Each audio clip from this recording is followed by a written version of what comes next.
Okay, welcome back once again to another little look at picks and bans and going through them. This game is going to be Complexity up against the mighty new Cognitive team that were picked up at the weekend as well. So we're just going to go through picks and bans and discuss what we see and why we see it and what the compositions and team is all about. Thor's going to be banned away by Complexity. Now, notice how they banned away Thor. This is one thing I've not really talked about. They banned away Thor because they're looking for a different first pick. Because if they're not going to first pick Thor, then they're going to pick something else in the first position. They weren't looking for the Thor pick, and hence they ban it away. Not because Thor's a danger to them. It's just that they don't want to give it to the enemy team on the counter pick phase more than anything else. Athena was banned away immediately by the Cognitive team here. The reason they banned away Athena because she's great at the moment. We discussed this already. She's got great global presence. She's very, very strong in the support role right now. Doesn't have terrible matchups at all.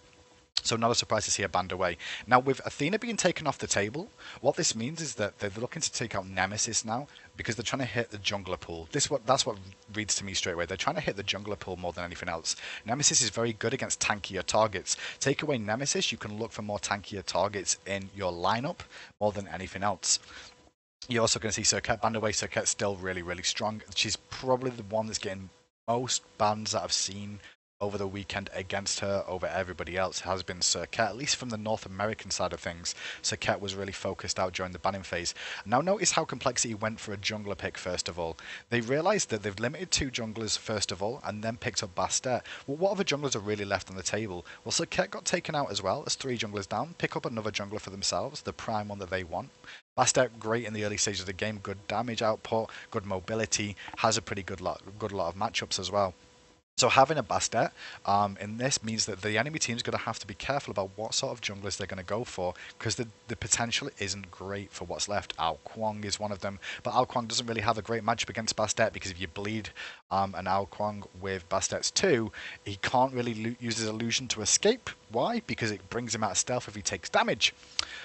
So you see Bastet taken. Aphrodite and Geb taken along the way. I'm not a big fan of the Aphrodite pick here, I'll be honest, just because Aphrodite does not have a great situation against a Bastet. She's got the potential to chase you down, run you down with cats, apply the bleeds, keep the pressure onto the Aphrodite. Aphrodite fantastic for the team fights though, and as we said, healers are sort of creeping themselves back into the meta once again as being top or at least highly contestable picks with the heals. So Aphrodite was picked up there, which is interesting. Geb was then locked in over other gods. I'm interested to see why Geb's going to be there for the shield more than anything. I mean, he does still have a fantastic late game, but he doesn't have a great early game.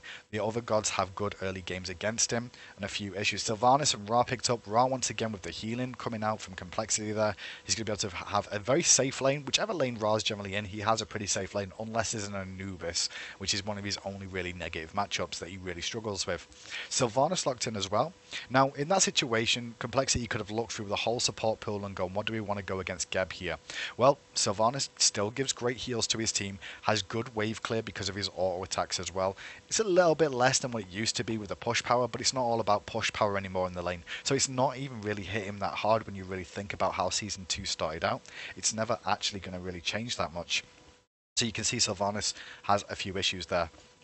So it has a few benefits there now because he's not all about push power. Xbalanque got through picks and bans, and not a surprise to see him picked up by one of the teams earlier on in this. Xbalanque, fantastic with his wave clear, good early game, good late game, good escape with his Rising Jaguar having immunity. He's basically technically got like 2 beads available to him because that Rising Jaguar does give him some immunity while he's using it in the later stages. He's got to time it right. Can also avoid some nice abilities by using that at the right time too.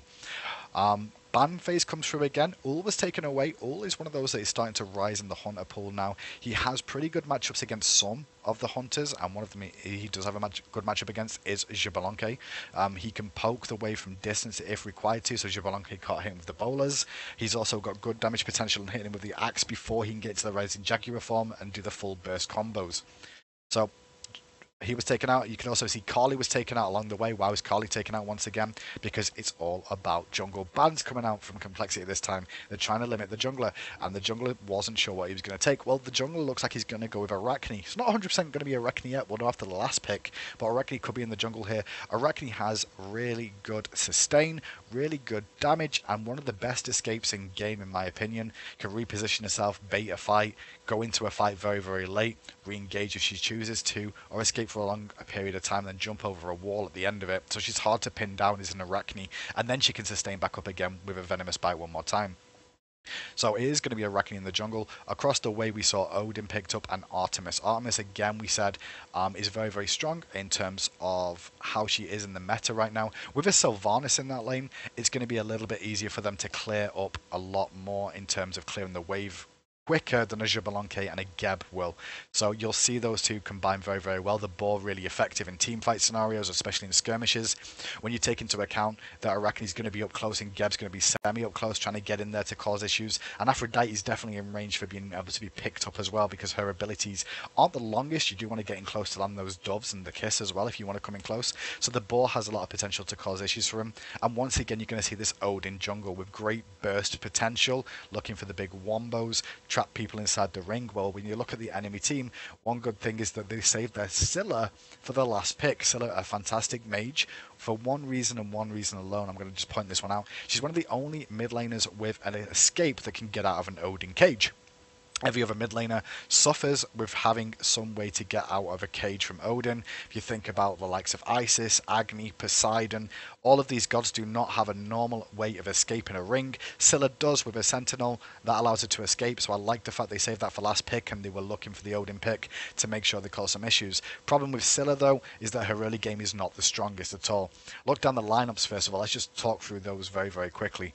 We're going to see Bastet. She could be a jungler, but it's going to be solo lane in this situation. And an Odin. And you can see Odin, Odin and Bastet alone have very, very strong early games. Bastet has a lot of damage in the early game, so does Odin with those wombo combos. When you look across the way, Aphrodite's early game is not the strongest. Probably comes online around level 9-ish when she can actually full wave clear. Geb around level 9, level 10 before he really comes online as well. And Scylla, once again, you're looking at around level 9, level 10 until she's actually really effective at dealing some damage. She's got a pretty good mid-camp fight, but she's not got the full damage potential that you'd like to see out of her until the later stages of the game. So what does that tell you already? Just with those two and those three all being late game, that just towards the start of the game, you're going to see that Complexity should have overall control of this game in the early stages, and you're looking for Cognitive to get to the later stages of the game and have this combination of unkillable death machines in terms of damage, in terms of sustain. But they have to get there first of all. And with the composition set up, it does look like, you'll see Complexity. We know the results, we've all seen them, but you can see what the compositions were all about.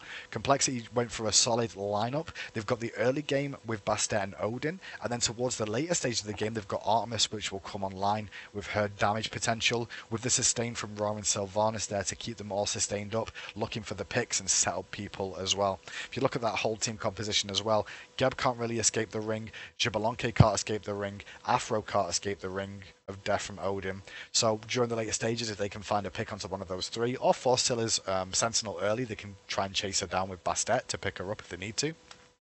Complexity's team is very solid in terms of early game focus, late game focus, and composition focus. I do, though, like Cognitive's game plan as well. It just feels like they kind of got forced into this because of the Odin pick with the Scylla.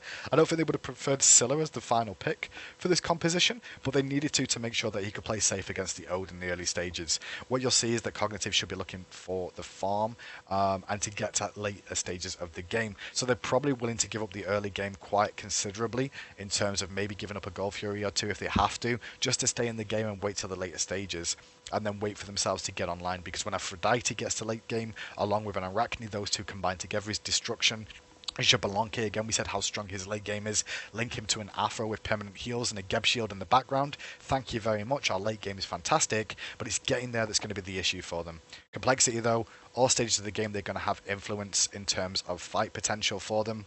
I'd probably say it's going to be Ra in the mid lane up against Scylla, so Ra's going to push that lane out as well. You're going to see Cyclone and that Bastet up against Meerkat and Afro. And what you'll see there is that technically Afro should be okay in this lane. She'll take a lot of poke earlier on, but I think Afro should be able to sustain pretty well in this lane. And yeah, because you're going to see Bastet trying to use her abilities more than anything to clear the minion wave. But Afro has issues there as well. Can stay pretty safe, but the pouncing can cause a lot of issues for Afro too. Good time kisses can be good. That lane's probably a 50-50, probably 60-40 in favour of Bastet a little bit in the early stages, and then it comes back in Afro's favour, but that matchup's just not good for an Aphrodite anyway, when the cats come online anyway. Sylvanas Artemis up against Geb Jablonke. Sylvanas Artemis should have the push power in that lane, or at least the control in that lane during the earlier stages. And the jungle is Odin versus Arachne. I'd say Odin's got the burst, Arachne's got the sustained damage, and the constant harass and the slows, which can be quite influential as well. Straight up, it's a bit different though. A little bit different.